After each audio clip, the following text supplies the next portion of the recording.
Welcome back to the Deep Dive. Today, we are looking at a symbol that, let's be honest, you've seen 1,000 times. Oh, easily. You've probably seen it 5 times today without even really registering it. It's on bumper stickers, apartment balconies, tote bags.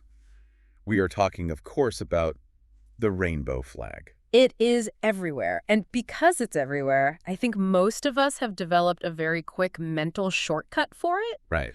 You see those 6 colors and your brain just immediately categorizes it. It's a badge of identity, a safe space marker. Or, depending on your worldview, maybe it's a political signal that makes you, roll your eye. Exactly. It's loaded. It's so heavily coded. It's instant shorthand for pride or LGBTQ rights or just general wokeness, if you want to use that word. But the research you brought in today, I have to admit, when I first saw the title, I thought you were pulling my leg. It does sound a little intense. We're not looking at a history of the Pride movement. We're looking at a document called the Refractive Constitution, a manifesto of universal inclusion. I know. The title is a lot. Constitution. I mean, that feels like a massive stretch. It's a piece of fabric, not the Magna Carta. And that skepticism is exactly where the author starts.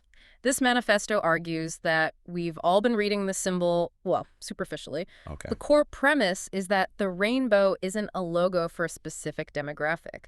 The author argues it's actually a visual constitution designed by default for the human animal. So when they say constitution, they don't mean a government document with amendments and things. No, not at all. They mean it in the sense of natural law. Okay. The argument is that the spectrum represents a codified hierarchy of human dignity.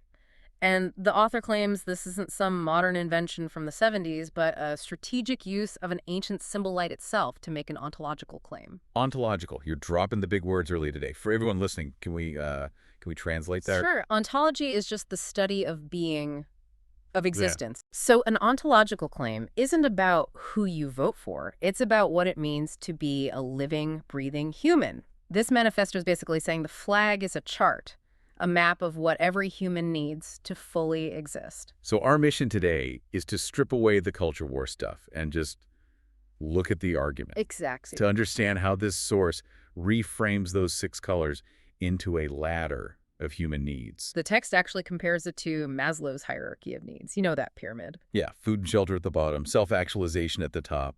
You can't worry about your career if you're starving. Well, this text says the 6 strikes function the exact same way. It calls it the hexachromatic hierarchy.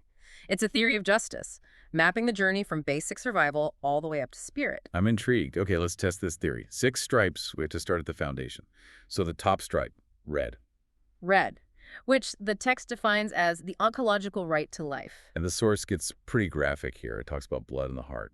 It felt a little heavy for a discussion about a flag. But it has to be, right? What is the absolute baseline requirement for any rights at all? You have to be alive. You have to be alive. The argument is that red represents that primal pulse, the engine. We spend so much time arguing about, tax codes or freedom of speech. This manifesto calls those luxury disputes. Because you can't have free speech if you're dead. That's it. It's the floor, the foundational assertion. Without the guarantee of life, without that red stripe securely in place, any other liberty is just a theoretical impossibility. Okay, so we have the floor. We're alive. The blood is pumping. We move down to the next stripe, orange. The right to healing and well-being. And this is the shift from just surviving to recovering, which I think is a really important distinction the author makes. Because just being alive doesn't mean you're okay. Not at all. You can be alive and in pain, alive and traumatized. The Refractive Constitution acknowledges that the human condition is vulnerable. We get hurt. We get broken. If red is the heart beating, orange is the bandage, it's the social contract that says, we will help you recover. So it's pushing back on that survival of the fittest idea. It's not enough to just not die. Right. A just society actively helps you heal. It moves from a biological state to a quality of life state. Which brings us to yellow. The right to sunlight and truth. This is where most people probably jump in with the idea of coming out. And the text definitely leans into that, but it broadens it. It uses the metaphor of sunlight versus shadows, but frames it as an issue of cognitive liberty. Cognitive liberty, what does that mean? The right to know and to be known. The text argues that living openly, living truthfully, isn't some frivolous extra. It's not just about pride parades. It's about the psychological toll of the closet. The source called it a core requirement of dignity. Think about the sheer energy it takes to maintain a lie about who you are. It's exhausting. It eats you from the inside. The yellow stripe is the right to just step into the sun, to pursue joy. So if you're alive and you're healing, you still aren't free if you have to hide. So we're climbing the ladder. We're out in the sun. Next up is green, the right to nature and biological growth. This one felt a little defensive to me. Well, think about why. Historically, how are marginalized groups oppressed legally? They were called unnatural. Yes. Crimes against nature was the actual legal language used in statutes. This stripe is a direct response to that. It's a clapback. It's a reclamation. The manifesto argues that diversity is the natural order. Look at a forest. If every single tree is identical, that's not a forest. That's a tree farm. It's artificial and probably unhealthy.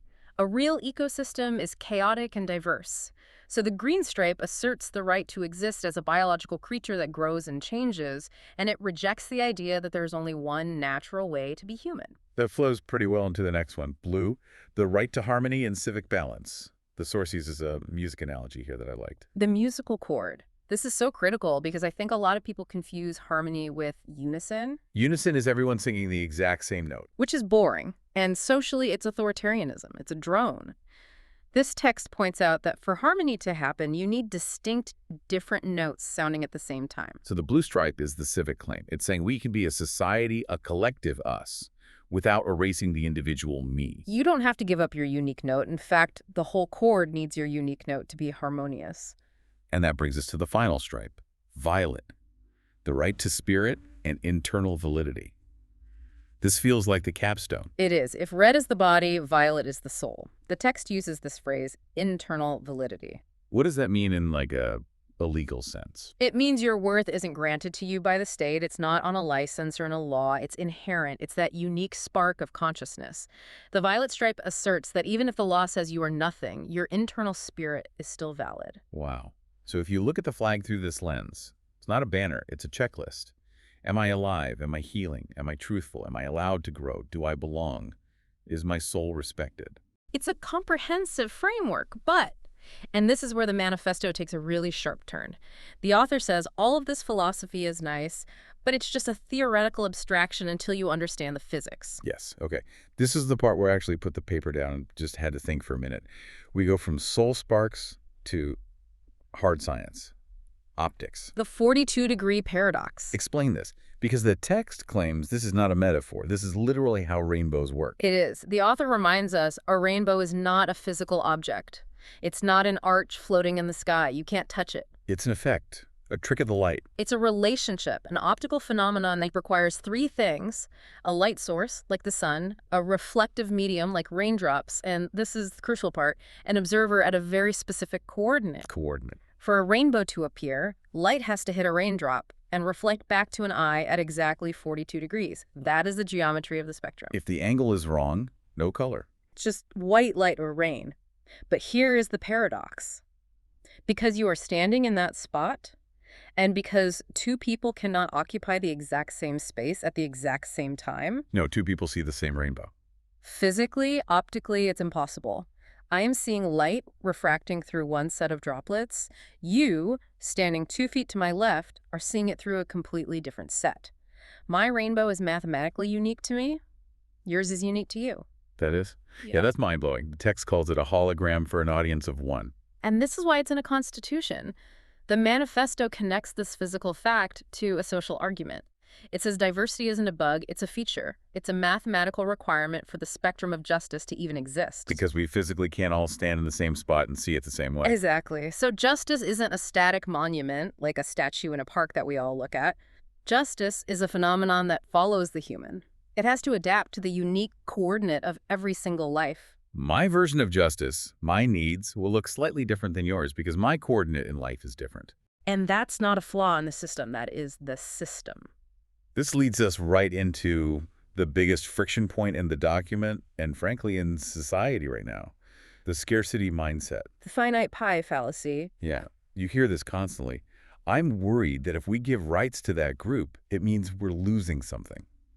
It's a zero-sum game. If you get a slice of the pie, that's one less slice for me. Right. And honestly, that's a valid fear if you're talking about physical resources. If there's one loaf of bread and I eat it, you starve. That's true.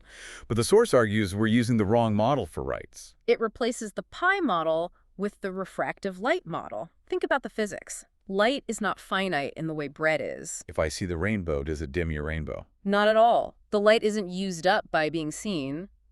Me witnessing the spectrum doesn't suck photons out of the air so you can't see them. That's a powerful reframing, but it's a hard concept for people who feel like their culture is slipping away. Because they're viewing dignity as a limited commodity, as a tower. And if someone else climbs up, they have to climb down. This refractive constitution says inclusion isn't redistribution.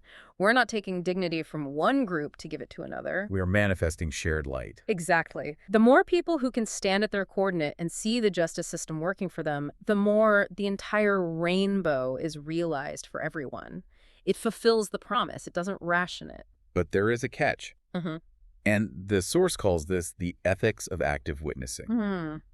We established that the rainbow needs an observer, right? That 42-degree angle. Yes, the mandatory witness. This is where the physics lesson becomes a civic duty lesson. A rainbow does not exist in a vacuum. If there is no eye to catch the reflection, the rainbow is literally not there. It is unmanifested potential. So if we apply that to rights, if I'm not looking, the rights don't really exist. That's the implication. Rights cannot be just static laws on paper. You can carve everyone as equal in stone, but if no one is witnessing that equality in the real world, if no one is actively looking out for their neighbor's dignity, it doesn't exist. Source gave a really good example. Safety only becomes a reality when I actively protect it. And dignity only becomes real when you recognize it. This shifts the burden, you see. It's not just about the government, it's about the citizen. You have to manifest the rainbow for the person next to you. It's saying justice is an active assertion, not a passive inheritance. If you close your eyes, the spectrum vanishes. That's the physics. And socially, if you turn a blind eye to someone else's suffering, their justice vanishes. Apathy isn't just laziness, it's an act of destruction. That's heavy. We've gone from the colors as a hierarchy to the physics of individuality to infinite light, and finally to the terrifying responsibility of being a witness. It's a lot. It takes a symbol that's become a flashpoint and tries to ground it in something, well, universal. It pivots from identity politics to what it calls human mechanics. As we wrap this deep dive up, the source frames this whole refractive constitution not as a political territory, not left or right, but as a state of being. It circles back to that paradox, that individuality is the fabric of unity. The text ends with what it calls a constitutional decree. I have it here. When we recognize the dignity of the one, we manifest the justice of the whole. It connects the micro, that single person in the rain, to the macro, the entire society. You can't have one without the other. So what does this all mean for you listening right now? Yeah. We always like to leave you with a final thought to chew on. We've talked a lot about the coordinate, that specific spot in space and time that only you occupy. Right. And we know the rainbow requires a witness to exist. So here's the question. If the spectrum of justice is invisible until someone chooses to look at it, what part of that spectrum is currently invisible simply because you haven't turned your head to see it yet? What color are you missing because you haven't become the active witness for someone else? and if you shifted your coordinate even just a little, what new light might manifest? It's a challenge to stop looking at the flag as a statement and start seeing it as a question. Thanks for diving in with us. See you next time.